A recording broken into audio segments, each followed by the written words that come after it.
আসসালামু আলাইকুম রহমতুল্লাহ। আপনারা যে যেখানে বসে আজকে আমার এই ভিডিওটি দেখছেন, আপনাদের সবাইকে আমি শুভেচ্ছা সুস্বাগতম জানাচ্ছি, ভালোবাসা জানাচ্ছি, মোবারকবাদ জানাচ্ছি। আমি মোহাম্মদ সিরাজুল ইসলাম। আমার পরিচয়, আমি MA in applied linguistics and ELT প্রাক্তন বিশেষ অফিসার্স প্রশিক্ষক, আনসার একাডেমি, শফিপুর, কালিয়াকৈর, গাজীপুর। বর্তমানে আমি আমার একটি ল্যাঙ্গুয়েজ ইনস্টিটিউট রয়েছে, নাম হচ্ছে ক্যালব্রিজ ইংলিশ এইড। এখানে চিফ ইনস্ট্রাক্টর এবং ফাউন্ডার হিসেবে দায়িত্ব পালন করছি। ভিউয়ার্স, আপনাদের সকলের উদ্দেশ্যে আজকে আমার ইউটিউবের যে ভিডিওটি আপলোড হতে যাচ্ছে, ভিডিওটির মূল প্রসঙ্গ হচ্ছে একটা ভাষা প্রসঙ্গিত বিষয়। যে বিষয়টি হচ্ছে যে আসলে একটা ভাষা শেখার ক্ষেত্রে যে জেনারেল ফ্যাক্টরসগুলো দায়ী, সেই ফ্যাক্টরসগুলো নিয়ে আমি কিছু কথা বলবো। মূলত আজকে আমার টপিকটি হচ্ছে ASAPIM। আবারও বলছি, ASAPIM। A is for age, S is for strategy, আবার A is for aptitude, আবার P is for personality, I is for intelligence, M is for motivation। বাংলায় সহজ করে আমি বুঝিয়ে বলছি, একটি ভাষা যখন আপনি শিখতে যাবেন, সেই ভাষাটি শেখার ক্ষেত্রে 6টি জেনারেল ইনগ্রেডিয়েন্টস অথবা 6টি জেনারেল এলিমেন্টস খুবই গুরুত্বপূর্ণ প্রভাব বিস্তার করে আপনার ভাষা লার্নিংয়ের ক্ষেত্রে। সেই 6টি এলিমেন্টের প্রথম এলিমেন্ট হচ্ছে বয়স। বয়স ভাষা শেখায় একটি ফ্যাক্টর। কিছু কিছু ক্ষেত্রে আমরা যখন বয়স ফ্যাক্টর দিকে তাকাবো, সেখানে যে জিনিসটি উপর প্রভাব সৃষ্টি করবে তার মাঝে একটি হচ্ছে অ্যাকসেন্টের প্রভাব সৃষ্টি করবে। এখন আমরা যদি লার্নার দিকে দুভাগে ভাগ করে নিই, একটি হচ্ছে আপনার ধরেন ইয়াং লার্নার, আরেকটি গ্রুপ যদি হয় অ্যাডাল্ট লার্নার। আমরা ধরেন ইয়াং লার্নার কাকে বলবো? আমরা ইয়াং লার্নার বলবো বেসিকলি 14 বছরের ভিতরে আমরা তাদেরকে ইয়াং লার্নার হিসেবে রাখছি, আর 14 থেকে ততোর্ধ্ব বয়স পর্যন্ত আমরা অ্যাডাল্ট লার্নার হিসেবে রাখছি। তো সেক্ষেত্রে গিয়ে অ্যাকসেন্ট একটি গুরুত্বপূর্ণ ভূমিকা পালন করে। বয়স অ্যাকসেন্টের উপর একটা প্রভাব সৃষ্টি করে। এটা কেন, কী জন্য, আমি বিস্তারিত ব্যাখ্যা আপনাদেরকে দিব। পরবর্তীতে হচ্ছে fluency. Fluency up and fluency down হওয়ার পিছনে কিছু কারণ থাকে। এখানে বয়স একটা ফ্যাক্টর হিসাবে কাজ করে, ফ্লুয়েন্সিতেও বয়স একটা ফ্যাক্টর। তারপর রয়েছে আপনার নেটিভ লাইক অ্যাকসেন্ট। আমরা নেটিভ লাইক কথা বলতে পারছি কিনা, নেটিভদের মতো করে আমরা এক্স্যাক্টলি কথা বলতে পারি কিনা, সেটার উপর অনেকের আক্ষেপ থাকে। যদি আমি নেটিভ লাইক কথা বলতে পারতাম, আমার ভাষাটা যদি নেটিভদের সমসাময়িক হতো, তাহলে খুব ভালো হতো। নেটিভ লাইক, এই 3টি জিনিস আমরা স্পেশালি এক্ষেত্রে কাউন্ট করছি বয়সের ক্ষেত্রে। দেখুন, অ্যাকসেন্টে যারা আজকাল আপনার যে সকল ছেলেমেয়েরা ভাষা শিখছে, যাদের বয়স হচ্ছে 14 বছরের ভিতরে, তারা কিন্তু অ্যাকসেন্টে খুব সুন্দর উতরিয়ে যায়, তারা অ্যাকসেন্টটা খুব ভালো করে, তাদের ভালো অ্যাকসেন্ট আসে। তো সেক্ষেত্রে গিয়ে একটু পিছিয়ে রয়েছে যারা অ্যাডাল্ট অবস্থায় যারা ভাষা শিখতে যাচ্ছেন, তাদের অ্যাকসেন্টটা ঠিক 100% আসে না, অ্যাকসেন্টটা কাছাকাছি চলে যায়। এক্সেপশনাল তো এক্সেপশনালি, অ্যাকসেন্ট একটু প্রভাব সৃষ্টি করে বয়সটা। দ্বিতীয় যে বিষয়টা, সেটা হচ্ছে অ্যাকসেন্টের পর আমরা ফ্লুয়েন্সি নিয়ে কথা বলবো। ফ্লুয়েন্সির বিষয়ে আমরা যখন দেখব, অ্যাডাল্টদের ফ্লুয়েন্সি কিন্তু অনেক বেশি হাই হয়। রিসার্চ বলে, লিঙ্গুইস্টিক্যালি যে রিসার্চগুলো বের হয়েছে, সেখানে দেখা গেছে যে অ্যাডাল্টদের অ্যাকসেন্টটা অনেক, অ্যাডাল্টদের যে ফ্লুয়েন্সি অনেক হাই হয়, তারা হাই ফ্লুয়েন্সিতে তারা কথা বলতে পারে। এক্ষেত্রে গিয়ে একটু পিছিয়ে রয়েছে যে যারা ইয়ং, তাদের ফ্লুয়েন্সিটা একটু কম। তারপর আমরা চলে আসি native like accent. Native like অ্যাকসেন্টের ক্ষেত্রে দেখা গেছে যে নেটিভদের মতো করে কথা বলার ক্ষেত্রে যারা 14 বছরের ভিতরে ভাষাটাকে রপ্ত করে ফেলে, তারা কিন্তু নেটিভ লাইক অ্যাকসেন্ট প্রদান করতে পারে। এক্ষেত্রে একটু ব্যারিয়ার সৃষ্টি করে বয়সে, যাদের বয়সটা অনেক বেশি হয়ে যায়, তখন ভাষা শিখেন, তখন তাদের নেটিভ লাইক অ্যাকসেন্টে একটু প্রবলেম দেখা দেয়। তো আমরা এই মুহূর্তে আলাপ করেছি যে এজ কী ধরনের ফ্যাক্টর হিসেবে কাজ করছে। এক্ষেত্রে এইজের সাথে কী কী জিনিসগুলো জড়িত। তাও এইজের সাথে 3টি জিনিস জড়িত, বয়সের সাথে 3টি জিনিস জড়িত। একটি জিনিস হচ্ছে আপনার অ্যাকসেন্টের ব্যাপারটা, উচ্চারণটা, তাদের উচ্চারণের বিষয়টা জড়িত লার্নারদের। আর আরেকটা জিনিস জড়িত হচ্ছে ফ্লুয়েন্সির ব্যাপারটা জড়িত লার্নারদের। এখানে ফ্লুয়েন্সি একটা ফ্যাক্টর, ফ্লুয়েন্সি ফ্যাক্টরটা জড়িত। আর একটা ফ্যাক্টর হচ্ছে নেটিভ লাইক অ্যাকসেন্ট, নেটিভদের মতো করে অ্যাকসেন্ট আসছে কিনা। এখন আমরা চলে যাব স্ট্র্যাটেজিতে। স্ট্র্যাটেজি একটা জেনারেল ফ্যাক্টর। স্ট্র্যাটেজির মাঝে 2 ধরনের স্ট্র্যাটেজি রয়েছে, একটা লার্নিং স্ট্র্যাটেজি, একটা কমিউনিকেশন স্ট্র্যাটেজি। তো এখন দেখি লার্নিং স্ট্র্যাটেজি আসলে আমরা যখন ভাষা প্রশিক্ষণে যাচ্ছি, বিভিন্ন লার্নারদের বিভিন্ন স্ট্র্যাটেজি রয়েছে। একই সেটিংয়ে, যেখানে টিচার একই ব্যক্তি, ক্লাসরুমটা একই জায়গায়, পড়ার ম্যাটেরিয়ালগুলো সব এক, বই পুস্তকগুলো এক, কিন্তু সেখানে গিয়ে লার্নিং স্ট্র্যাটেজি লার্নারদের ভিন্ন। এ বিষয়ে আমি আপনাদেরকে একটা ভিডিওতে শেয়ার করব যে লার্নারদের লার্নিং স্ট্র্যাটেজি কী ধরনের হয়। লার্নাররা যারা শিখে তারা তো লার্নার, তাদের কৌশল এক এক ব্যক্তি এক একভাবে স্ট্র্যাটেজি মেনটেন করে।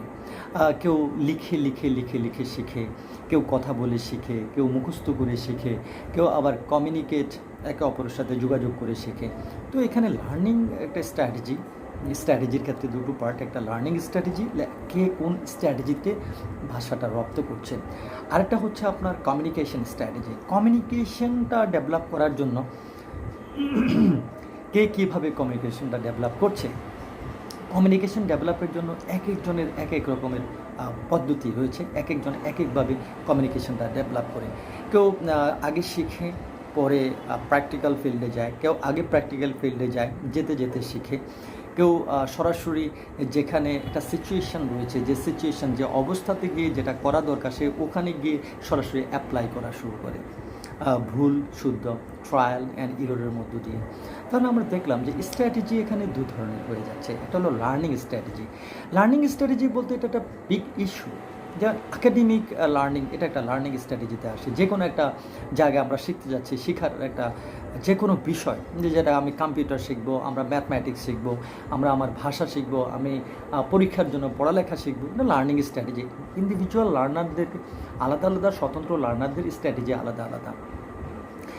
কমিউনিকেশন স্ট্র্যাটেজি, আমি বলবো যে কমিউনিকেশন স্ট্র্যাটেজিটাতে তারাই এগিয়ে আছেন যারা প্র্যাকটিক্যাল কমিউনিকেশনেই সরাসরি চলে যায়, প্র্যাকটিক্যাল কমিউনিকেশন বেস তারা কাজটা করতে থাকে। অ্যাপ্লাই অ্যান্ড সাপ্লাই, যে কথাটা আমি বারবার বলি, অ্যাপ্লাই অ্যান্ড সাপ্লাই।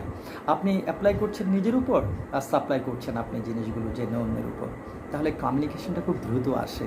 যেমন এই মুহূর্তে আমি কী করছি, ছোট্ট একটা কাজ করছি, জাস্ট কিছু বিষয় আপনাদের সাথে কমিউনিকেশনে নিয়ে আসলাম। এই কমিউনিকেশনটা হচ্ছে আমার অডিও ভিজুয়াল কমিউনিকেশন। আপনারা শুনছেন, দেখছেন আমাকে। তা আবার দেখা গেছে আমি যখন ইউটিউবে অনেকগুলো ভিডিও আপলোড করছি, যেটা সরাসরি আপনারা শুনতে পাচ্ছেন, আমাকে সরাসরি দেখতে পাচ্ছেন না, সেটা হচ্ছে ভিজুয়াল অডিও, সেটা অডিও। আপনারা আমাকে দেখতে পাচ্ছেন না, সরাসরি শুনতে পাচ্ছেন অডিও। আর অডিও ভিজুয়াল বর্তমানে হচ্ছে, আপনারা সরাসরি আমাকে এই ভিডিওটাতে দেখতে পাচ্ছেন। এটা হচ্ছে এক একজনের স্ট্র্যাটেজি। এখন একজন লার্নার কীভাবে নেবে, সে কি অডিওতে ভালো রিসিভ করতে পারে, নাকি অডিও ভিজুয়ালে ভালো রিসিভ করতে পারে, নাকি শুধু ভিজুয়ালে ভালো রিসিভ করতে পারে, দ্যাটস ফ্যাক্ট। তাহলে আমাদের এখানে আরেকটা ফ্যাক্ট আছে স্ট্র্যাটেজিতে, learning strategy and communication strategy. Communication স্ট্র্যাটেজিতে কমিউনিকেশনটা আপনি কীভাবে করবেন, আপনি কমিউনিকেশনে কীভাবে আসবেন, আপনার কমিউনিকেশনটা কেমন হবে, কমিউনিকেশন স্ট্র্যাটেজি। কমিউনিকেশনটা আপনি কার সাথে করবেন, আপনি কি একজন বন্ধুর সাথে কমিউনিকেট করবেন, নাকি একটা প্র্যাকটিক্যাল ফিল্ডে গিয়ে যে লোকগুলোর সাথে আপনার কমিউনিকেশন করার জন্য লার্নিং আপনি শিখছেন, সেখানে সরাসরি ওখানে গিয়ে কমিউনিকেশনটাতে চলে আসবেন, সেটা ডিপেন্ড করছে আপনার লার্নারদের লার্নিং স্ট্র্যাটেজির উপর।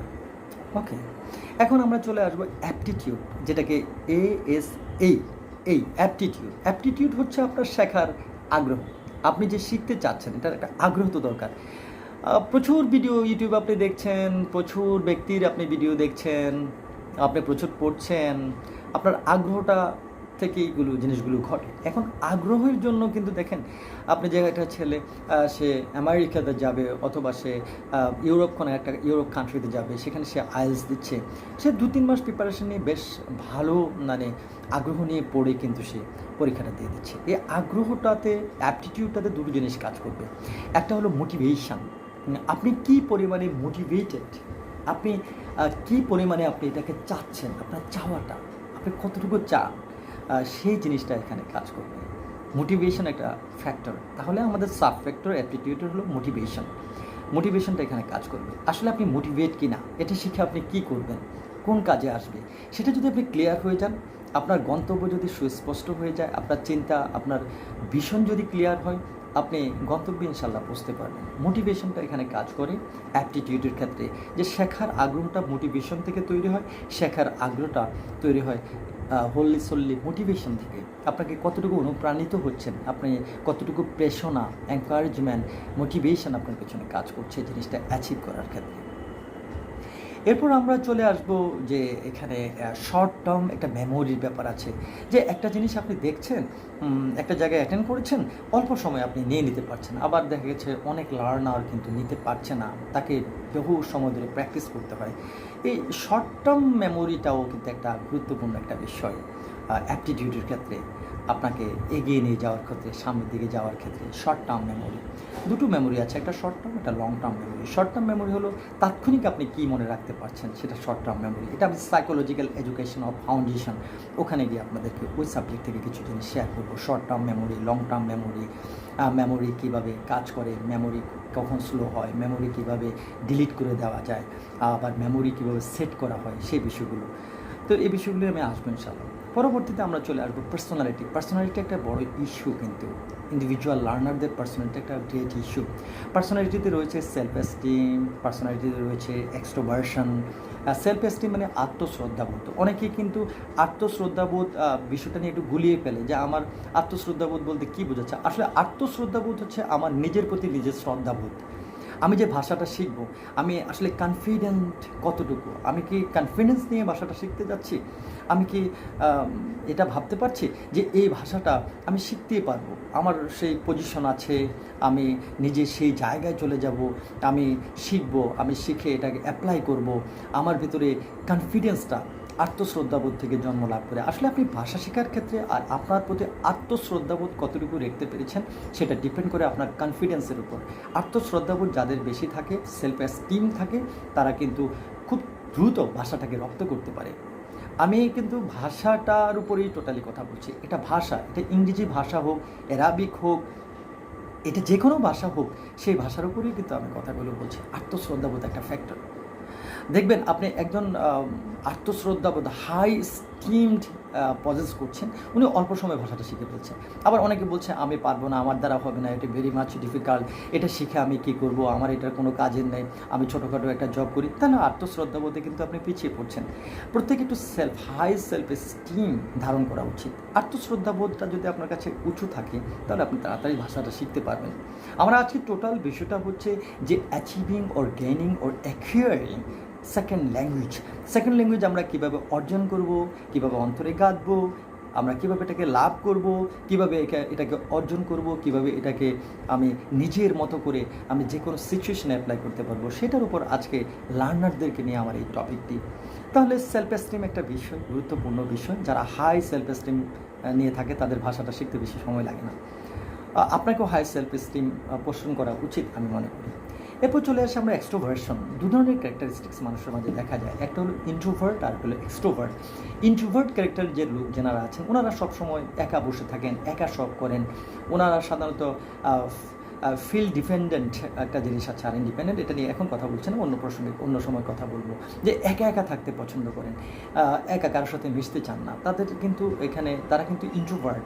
বেশি করে ল্যাঙ্গুয়েজটি যারা খুব দ্রুত শিখে ফেলতে পারে। একটা বেবির কথাই ভাবুন না, একটা বেবি যখন ছোট থাকে, সে যখন মানুষের সাথে কথা বলে, কথাগুলোর উত্তর দেয়, একটু টডলিং স্টেজে একটা কথা বললেই সে টডলারের মতো বক বক করতে থাকে, একই জিনিস বারবার রিপিট করে, যেটা আমাদের ভাষা শেখার ক্ষেত্রে দরকার।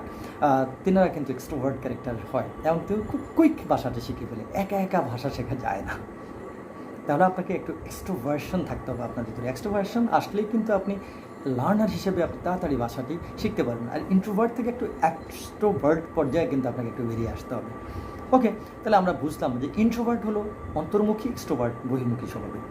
এরপর আমরা চলে আসি রিলেশন টু অ্যাংজাইটি, যাদের কিন্তু উদ্বেগের সাথে বেশি সম্পর্ক, দ্যাট মিন্স খুবই চিন্তিত হয়ে যায়, আমার দ্বারা হবে, আমার দ্বারা হবে, আমি কি পারবো, খুবই উদ্বিগ্ন, খুবই চিন্তিত মস্তিষ্ক নিয়ে ভাষাটা শিখতে আসে, ভাষা শেখাতে একটু পিছনে পড়ে যায়। কাইন্ডলি আপনারা একটু অ্যাংজাইটিটাকে চিনে নেন, অ্যাংজাইটিটাকে জানেন, আপনার উদ্বেগ দুশ্চিন্তাটা একটু কমিয়ে নেন। অ্যাফেক্টিভ ফিল্টার লো বলা হয় এটাকে স্টিফেন ক্রাশনের ভাষায়। এটা একটু কমিয়ে যদি আপনি সামনে আসতে পারেন, আপনার ভাষা খুব তাড়াতাড়ি শেখা হবে। এখন চলে আসবো আমরা রিস্ক টেকিং। দেখুন, আপনাকে একটা প্রশ্ন করেছে অডিয়েন্সের ভিতরে, ও সবাইকে প্রশ্নটা করেছে, কিন্তু আপনি উত্তর দিতে পারছেন না। আপনি যদি ইন্ট্রোভার্ট হন, আপনি জানেন কিন্তু আরেকজন লাভ মেরে কিন্তু দাঁড়িয়ে বলে ফেলছে, এক্সট্রোভার্সন মানে সে বলে ফেলছে, সে কিন্তু এই যে বিষয়টা, এই বিষয়টা হলো আপনার রিস্ক টেকিং। হোক বা না হোক, অনেকে ভাবে আমি কি বললে উত্তরটা কি হবে, না হলে কি বলবে মানুষ। এই যে রিস্ক টেকিং, রিস্ক নেওয়ার ক্ষমতা থাকতে হবে ভাষা লার্নিংয়ের ক্ষেত্রে। হ্যাঁ, একজন লার্নারকে নিয়ে বলছি। এরপর আমরা চলে আসবো সেন্সিটিভিটি টু রিজেকশন। রিজেকশন মানে প্রত্যাখ্যান। আপনি প্রত্যাখ্যিত হয়ে যেতে পারেন, আপনার মনে হয় বললে মনে হবে না। এই যে একটা রিজেকশন কাজ করে, এই রিজেকশনের প্রতি সেন্সিটিভিটিটাকে কমাতে হবে। আপনার অ্যাফেক্টিভ ফিল্টার লো, নিচু করার মতো, এটাকে একটু নিচে রাখতে হবে। এটা হাই পর্যায়ে আপনি ধারণ করে বসে থাকলে ভাষা শেখার ক্ষেত্রে একটু ব্যারিয়ার হিসেবে কাজ করবে। একটু রিলিজ করুন। আমি মূল জিনিসগুলো আপনাদেরকে শেয়ার করছি, যাতে আপনারা একটা ভাষাকে শিখতে গিয়ে মূল পয়েন্টসগুলিতে তৈরি হতে পারেন।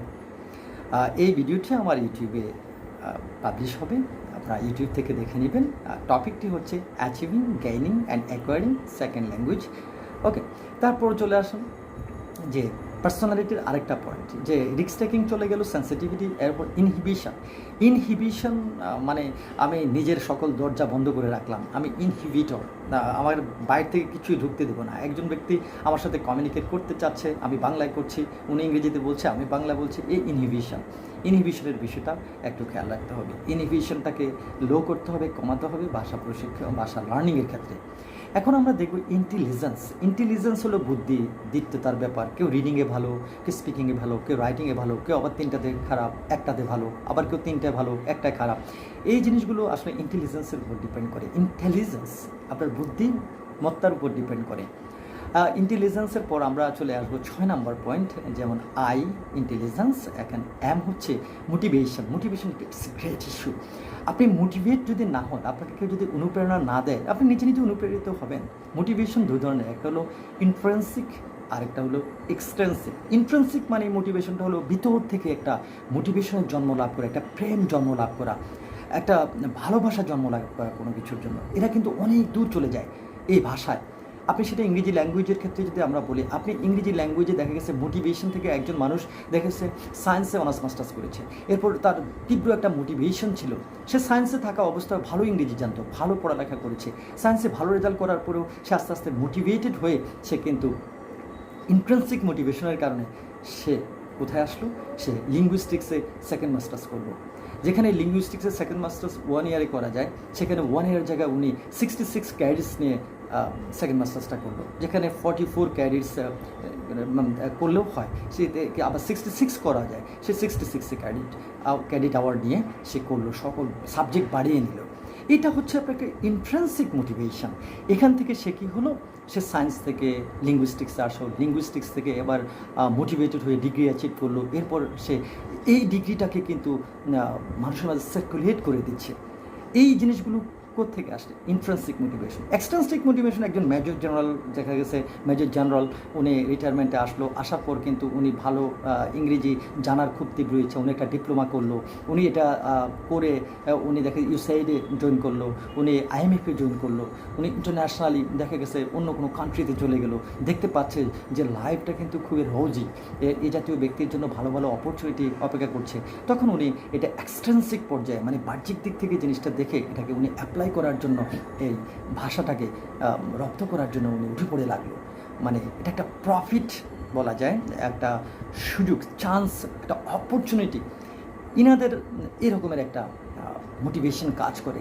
আমরা ম্যাক্সিমাম দেখি এক্সট্রেন্সিক মোটিভেশন ভাষা লার্নিংয়ের ক্ষেত্রে, যেমন আইএলটিএস করছে, টয়েফেল করছে, জিমেট করছে, সেট করছে, জিআরই করছে, করে সে ওটা অর্জন করে সে বাইরের দেশে যাবে, বহু টাকা ইনকাম করবে, মানুষের সাথে মিশবে। এই কাজগুলো এক্সট্রেন্সিক থেকে হয়ে থাকে, এক্সট্রিনসিক মোটিভেশন। যেমন একটি ডিগ্রি অর্জন করতে গিয়ে বা একটা ডিপ্লোমা করতে গিয়ে ভালো মার্কস পাবে, হিউজ মার্কস নিয়ে করতে হবে, তাকে A+ পেতেই হবে, তাকে CGPA তাদেরকে 4 পেতে হবে, 4 আউট অফ 4। এটা কিন্তু এক্সট্রিনসিক মোটিভেশন থেকে আসে। তো আসলে এখানে কিন্তু একটু প্রভাব, কিছু অনুঘটক রয়েছে। এটা একটা পার্সোনালিটির একটা ব্যাপার থাকে, কালচারাল ফ্যাক্টরসের ব্যাপার থাকে, এগুলো কিন্তু প্রভাব সৃষ্টি করে মোটিভেশনে এসে। আপনি কোন কালচার থেকে উঠে আসছেন, আপনি কোথায় জব করছেন, আপনার বাবা মা আপনাকে কতটুকু মোটিভেট করছে, এই বিষয়গুলো। ধন্যবাদ। আপনারা আমার এই ধরনের আরও অনেক ভিডিও পাবেন। ভিডিওটি যদি ভালো লেগে থাকে অবশ্যই শেয়ার করবেন আপনাদের বন্ধুদেরকে। আর আমার চ্যানেলটি সাবস্ক্রাইব করে থাকলে অনেক ধন্যবাদ। আর সাবস্ক্রাইব না করে থাকলে ক্যাডব্রিজ স্পোকেন টিউব সিরাজ এই চ্যানেলটি সাবস্ক্রাইব করবেন এবং আরও নতুন নতুন ভিডিও পেতে আপনাদেরকে সহযোগিতা করবে। পাশে থাকা বেল বাটনটি প্রেস করে রাখবেন। আপনারা যদি কমেন্টস দেন, সেই কমেন্টসটা আমার জন্য অনুপ্রেরণা। আপনারা শেয়ার করলে সেই শেয়ারটাও অনুপ্রেরণা। তো এই বিষয়গুলো নিয়ে আসবো যদি আপনাদের কমেন্টস পাই, আপনাদের শেয়ার পাই, আপনাদের সাবস্ক্রাইবার আপনারা হয়ে বা আমার বন্ধু হয়ে যদি আপনারা আমাকে কিছু জানতে চান, আমার কাছে আমার কিছু যদি শেয়ার করেন,